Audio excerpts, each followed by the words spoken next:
Deyir adamın biri bağçasında oturub bağçanın gözəlliğini seyr edirmiş. Görür ki, bağçada bir dənə böcək bu heyvan pisliklərindən elə yumurlayır, dığırada bu pislikləri yumurlayır, yığır. Baxır, deyir, ey ulu Tanrı, sən hər şeyi gözəl yaratmısan. Bu böceği nöş yaradıbsan. Bunu ancaq onun üçün yaradıbsan ki, bu pisliklər elə yumurlasın, yıxsın bir yerə. Belə olur ki, bir neçə ay keçəndən sonra bu kişi bərk xəstələnir. Nə qədər həkimiyyət tapıb gətirirlər, bunun dərdinə əlac eləyən tapılmır.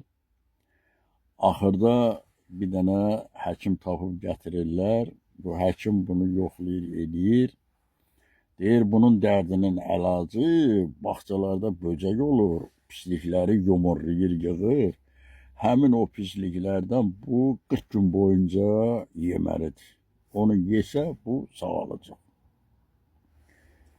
Adam qalır nə illatçın, ağaysın, ölür də.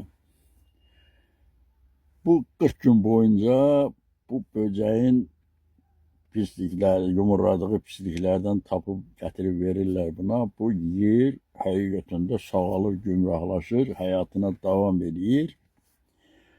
Belə olur, bir neçə ildən sonra bu gəmi ilə səyahətə çıxır. Gəmi dənizdə düşür fırtınaya.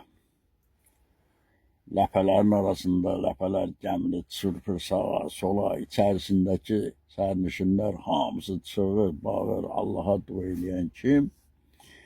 Aləm qarışıb bir-birinə, biri baxır, görür ki, biri oturub heç kresloda keyfinə döyür.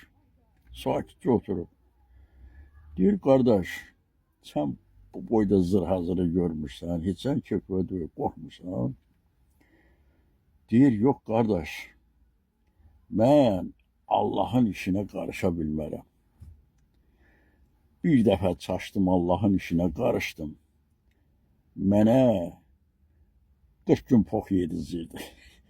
İndi mən onun işinə heç qarışa bilmərəm.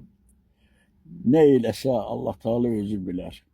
Özü bilən məsləhətdir. Mənim onun da qarışacağım işim yoxdur. Sağ olun.